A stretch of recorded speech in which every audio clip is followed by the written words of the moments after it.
Mardi 21 janvier sur le DAX, donc le plan du jour, le dernier que j'ai fait, nous étions à ce niveau-là. On n'avait pas encore le prix d'ouverture, c'était dimanche soir. Et voici la journée d'hier. Qu'est-ce qu'on en avait conclu? Qu'après cette impulsion haussière ici, on avait créé ce haut et ce bas qui est une fourchette. Qu'est-ce que c'est qu'une fourchette? Donc le haut créé avec le haut de l'imbalance laissée ici, c'est le point de départ d'un range. Donc le range a un haut ici, un haut bas. Et qu'est-ce qu'on veut de cette fourchette?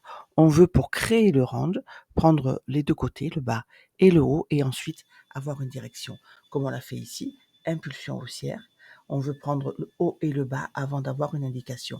Donc on avait pris le bas, on avait pris le haut avec nos trois sommets, mais regardez, impulsion haussière qui laisse une imbalance, qui génère une deuxième impulsion haussière. Donc là, on se dit, j'aime pas trop vendre ça. Et puis, effectivement, on compare en discount. Et après un long range, on a une poursuite haussière. Pareil pour ici, hein, on prend le bas, on prend le haut et ensuite, ça nous donne une direction.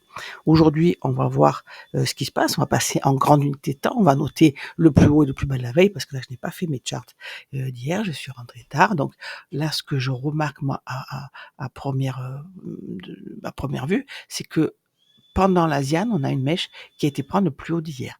On aurait clôturé en dessous, je me suis redit, c'est un signe de continuation haussière, mais on n'a pas réussi à le faire. À la place de ça, on est de suite allé chercher le bas de cette équité temporelle, le bas de notre gap d'ouverture de début de semaine. Parlons-en, je ne l'avais pas encore dimanche soir quand j'ai fait la vidéo du plan de la semaine. Donc comment je trace ce gap? Je vous le rappelle, clôture de vendredi jusqu'à l'ouverture de dimanche soir. C'est une liquidité temporelle hebdomadaire. Elle va rester sur le graphe toute la semaine et se comporter comme support résistance. Qu'est-ce qu'on va surveiller de ce gap? Quelle que soit sa taille, s'il n'est pas très grand, mais il peut arriver qu'il soit énorme, on va surveiller le haut de ce range, de ce gap, pardon, le bas et évidemment son point médian. Regardez comme le point médian fait support résistance. Ensuite, on va placer aussi le prix de lundi 10. Comme le gap d'ouverture de début de semaine, ce prix ici à lundi 10 h, cette ligne jaune va rester sur le graphe toute la semaine. C'est aussi une liquidité temporelle hebdomadaire. Autre liquidité temporelle, on a les hauts et bas de session, les hauts et bas journaliers, weekly, monthly. Donc hier, regardez les hauts et bas de session. Hein. Londres va chercher London High, va chercher le plus haut de la veille ici, sans réussir à clôturer en dessus. Et que va faire ensuite New York? On va chercher le point médian, évidemment, de notre gap d'ouverture au début de semaine, mais aussi London Low. On n'arrive pas à aller chercher la Zen Low ici, mais on va chercher London Low et on n'arrive pas à clôturer sous le point médian de notre mèche avant de partir. Ici, c'est du M15. On peut même aller voir en M1 ce qui s'est passé. Je vous rappelle que impulsion haussière, on avait pris le bas et le haut de la fourchette et ensuite on attend une direction.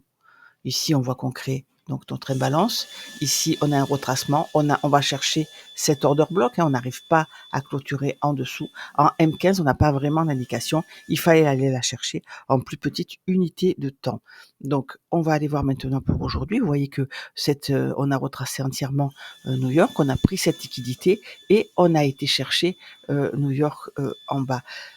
Comme on l'avait fait à ce moment-là, regardez, l'Asian ici n'arrive pas à clôturer sous New York. L'Asian ici n'arrive pas à clôturer au-dessus de New York. C'est juste une mèche. Qu'est-ce que c'est ces mèches? Le prix tente de monter et il y a ici beaucoup de gens qui tradent les cassures. C'est-à-dire qu'ils se mettent à l'achat ici pour poursuivre. Et là, ils sont un peu coincés à l'achat. Comme ici, quand on a cette impulsion baissière, ils ont vendu ici hein, cette ligne de liquidité et ils étaient un peu coincés à la vente. Donc, que va faire le prix? Mais ces gens-là ont des stop loss en général au-dessus du plus haut. Ici, le prix va les chercher. Donc, ces gens qui sont à l'achat ici ont des stop loss sous le dernier bas créé. Donc, ce sont des stop loss qui étaient là, qui ont été cherchés aussi. Voyez un peu ces mèches là, pour faire la différence entre une prise de liquidité. Ici, nous avons une mèche. On n'a pas réussi à clôturer au-dessus. Et ici, on a cassé. On a réussi à clôturer au-dessus. Vous voyez la différence? Ce haut-là est acté. Ce haut-là, attention, c'est peut-être un reversal. Ce haut-là, c'est un BOS. On va aller le chercher. C'est exactement ce que le prix a fait.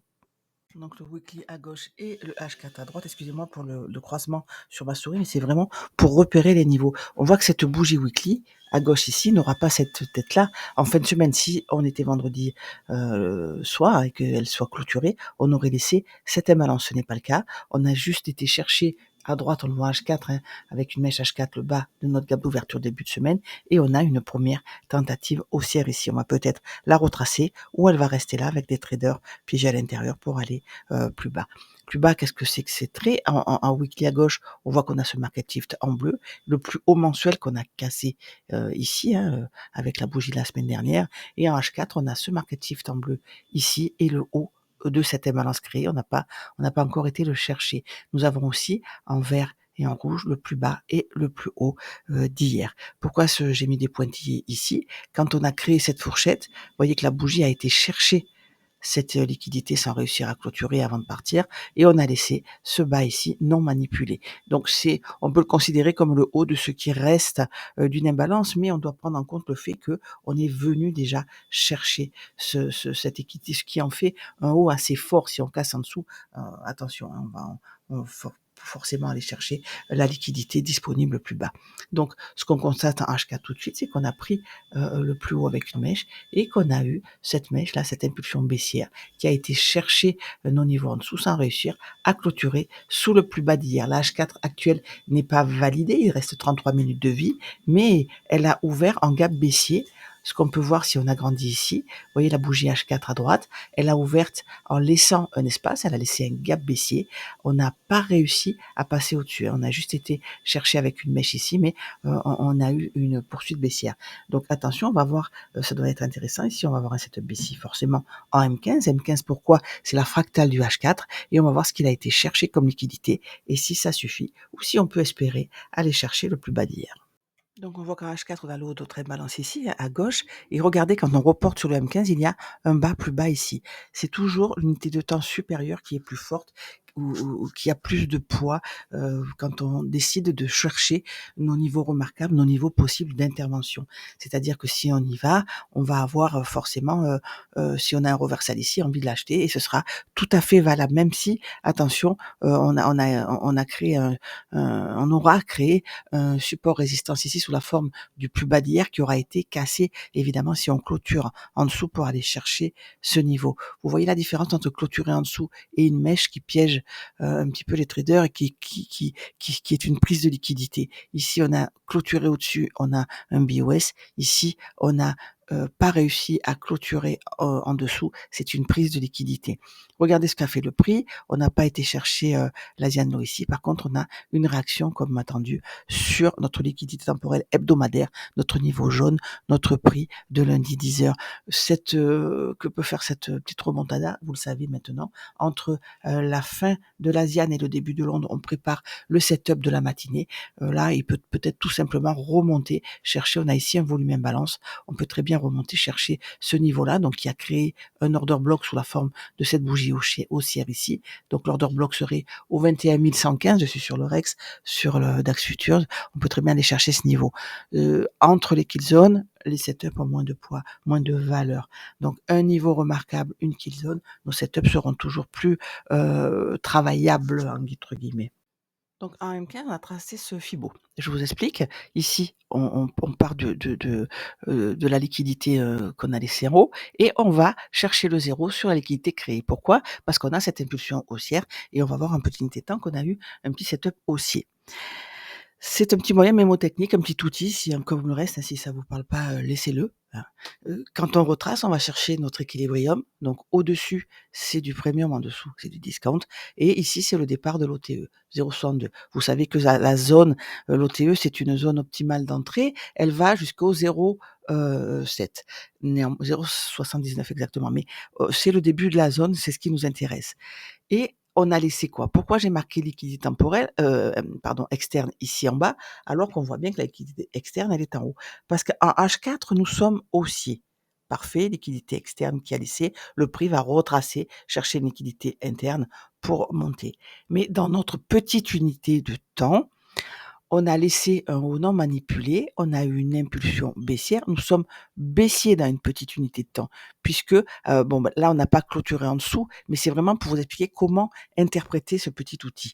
Donc impulsion baissière ici, on a créé notre liquidité externe. Pourquoi? Parce qu'une impulsion qui crée une imbalance après avoir créé ici une première imbalance peut être une confirmation pour aller chercher plus bas. Plus bas, on a quoi? Beh, évidemment, on a la liquidité externe créée. Comme en H4, quand, admettons qu'on descende ici chercher cette liquidité interne sous la forme de cette imbalance, si on a un reversal ici, on peut remonter chercher la liquidité interne. Eh bien, dans notre unité de temps, c'est pour ça que c'est les fractales, ne vous perdez pas, travaillez 2 unités en même temps, même si sur un autre écran, vous avez 2 autres unités fractales. Par exemple, ici, on a le H4 et le M15 et sur un autre écran, on va avoir le M15 et le M1. Et l'idéal, c'est que les 4 unités de temps soient alignées avec la liquidité externe sur le même, dans le même sens. Ici, la liquidité externe est en bas. Pour moi, c'est un retracement. Pourquoi? Parce que en H4, la liquidité externe est en haut.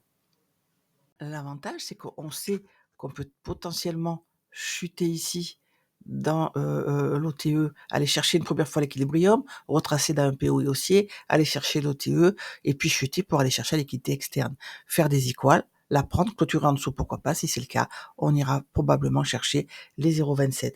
Et c'est avec ce M15 à droite qu'on cherche des confluences avec nos niveaux. La petite projection ici, c'est le premier niveau de projection. Regardez, c'est pas déconnant. Pourquoi? Parce qu'on irait prendre à gauche le haut de l'imbalance H4. Et si par la suite il s'avère qu'on clôture en dessous et que c'est un reversal, hier je n'en parlais pas, pourquoi j'en parle aujourd'hui? Parce qu'on a un setup assez propre, on a créé une fourchette, on a clôturé en dessous et ensuite on a latéralisé avec une prise de liquidité sans réussir à clôturer en dessous. Si on a des confirmations, on peut très bien avoir un reversal. Ça ressemble plus à un reversal que ce qu'on avait hier ici. Vous voyez ce que je veux dire? On est sur les plus hauts et on sait très bien qu'on peut avoir un retracement significatif. Néanmoins, ce n'est pas encore le cas. Ici, pour moi, c'est juste un retracement. Je veux aller chercher, avant d'acheter le bas de l'Asian et j'aimerais bien aussi le haut de cette imbalance H4. Si le prix part sans moi, comme d'habitude, je le récupérerai plus tard. Il me faut des confirmations. Je veux acheter au plus bas ou alors avec des confirmations comme quoi le prix a fait ce qu'il avait à faire et est parti. C'est-à-dire, c'est quoi une confirmation? On a un niveau clé, on le traverse avec une impulsion, on laisse une imbalance. Admettons qu'ici, cette mèche, si elle avait violemment cassé notre gap d'ouverture début semaine et retourné s'appuyer sur son point médian avec une autre, en créant une imbalance ici, pour moi, je serais vraiment baissière. Ce n'est pas encore le cas. Je n'ai pas mes confirmations. C'est ça la patience.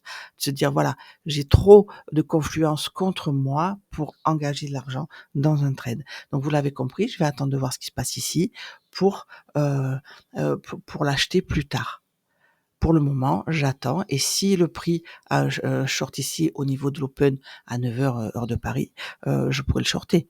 Admettons qu'on vienne chercher l'OTE, qu'on ait une impulsion baissière qui laisse une imbalance. Moi, j'ai largement j'aurai mes 20 points il faut mes 20 points, pardon, jusqu'à ma liquidité externe ici, je le vendrai. Sur les 20 points de mon trade, je fais quoi? Je prends des partiels, je mets ABE.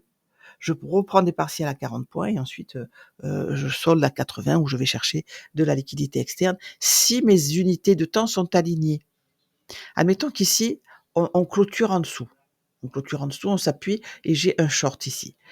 Que ma liquidité externe soit toujours en bas en M15 et que j'ai mon setup short en M1. À ce moment-là, je peux faire tirer jusqu'à la liquidité suivante avec un stop suiveur, par exemple. Parce que toutes mes unités de temps sont alignées jusqu'en H4 et j'irai chercher la liquidité H4. Allez, je vous retrouve sur le Discord, je suis là toute la semaine cette semaine. À tout à l'heure.